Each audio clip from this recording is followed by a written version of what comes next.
Marriage is so important, guys. Where do you see our relationship 3 years from now? Sasabihin ko ba yung mga pinag-uusapan natin? Sige. Hey, I mean, it's your vlog. Okay, It's sige. your vlog. 3 years, hindi 5 years, ha? 3 years, kasal na kami. Sure. Sure talaga. Pinag-uusapan namin yon. Ayaw lang nga namin madalian sa ngayon. Dami na nagsasabi, pakasal na kayo, ganyan-ganyan. Hindi naman ganun kadali yon. Pinagpaplanuhan yon. And ang unang pagpaplanuhan talaga namin doon is yung mag-build muna bago namin gawin. So, yabang, kasal na kami. Kasal. So, parks na ako nun. Officially. Officially, parks na ako nun. Gagawa ko ng 3 basketball player, 4 na vlogger, Let's go! 2 artista, 10 pala yung gusto.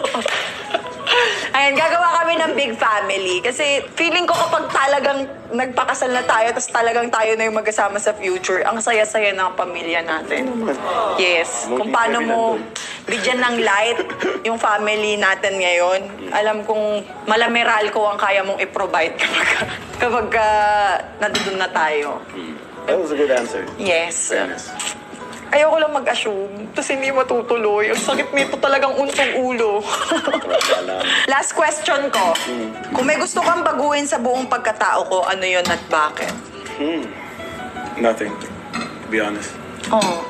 Bakit? Tuloy nga sabi ko, Bruno Mars, just the way you Just the way you are, yes. And then, in a serious note naman na, wala eh. I feel like your heart speaks for itself. You have a good heart, and I really see an amazing future with you without having to change much. Yes, maturity and stuff like that. It comes with time, and i-enjoy ko yung game of life with you. And I'll be right there by your side all the time. If you want to change, go for it. Hindi. Hey, it's a choice that I'll just have to support you with as your partner, as your lover, as your best friend, and I'll be here. Ang sarap nung ganun, no? Di ka babaguhin ng tao para lang sa kung anong gusto nila sa sarili nila. Kundi susuportahan ka nila, sasamahan ka nila, kahit na maging iba-ibang klaseng tao ka pa sa isang buong buhay mo. Ang sarap magkaroon ng ganung partner. Panindigan mo yan, babalikan ko tong vlog na to. 2023. Babalikan ko to. Hindi pwedeng mawala. December 2023. Alright, for my last question, why do you love me? Akala nyo madaling tanong, pero ang hirap niyang sagutin. Kasi di mo naman talaga may explain kung paano mo mamahalin yung tao dumating sa buhay mo ng ganun lang. Sabi ko nga, di ba, gift siya sa akin. Hindi ko hinanap, kusang dumating, kusang binigay. So, siguro number 1, sige, ito na lang, sagutin ko na lang kung bakit mas mahal na mahal na mahal na mahal kita. Kung paano mo tignan si Lord.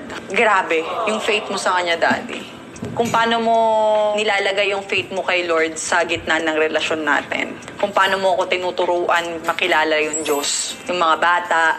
So, tingin ko, number 1 turn on sa akin yun. Kasi sobrang dalang na nga ng ganong partner ngayon. Pero, gift talaga sila ni God. And sila yung panghabang buhay na talagang gugustuhin mong makasama. And sabi mo nga, di ba, nawawala yung love. Pero kung yung commitment and yung faith mo nandoon, babalik at babalik ka. Yeah, the Yeah. love will come back. So that's the reason. Good Yeah. answer. Good answer. Uy, kinabahan ako. Kala ko di ko masasagot. Pero tama yung sinabi ko. Good job. Good job. Yes. So, tapos na tayo sa intimate question. Grabe yung tanong. Medyo parang yung puso ko gumaganon the whole time. Ikaw ba? Parang nakakatakot magsalita ng mali, di ba?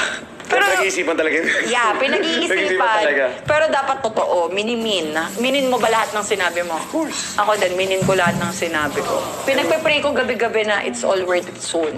Same thing din naman when it comes to you. Kaya hindi ka natin kita.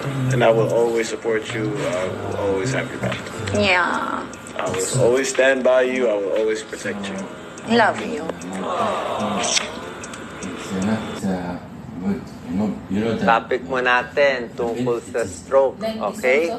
Pero ngayon, pag-usapan natin, hindi lang, meron po kasing mga maliliit na stroke lang. Na hindi talaga, alam naman natin sintomas ng stroke, di ba? Nanghina yung kamay, nabulol, di ba? Obvious yun na stroke, nangiwi yung muka, di ba? Alam natin na stroke. Pero, merong mga sintomas minsan na akala mo na stroke, pero silent stroke pala. Sabihin, maliit na stroke. Merong mga stroke yan, barado. Pero may stroke na magbabara lang konti, within 24 hours, malulusaw yung bara, mawawala ulit. So baka temporarily humina yung kamay. After 2 hours, lumakas ulit. Pero stroke na yon, mini stroke na yon. O namanhid dito, namanhid ang paa. Pwede pa mamanhid dahil lang naipit.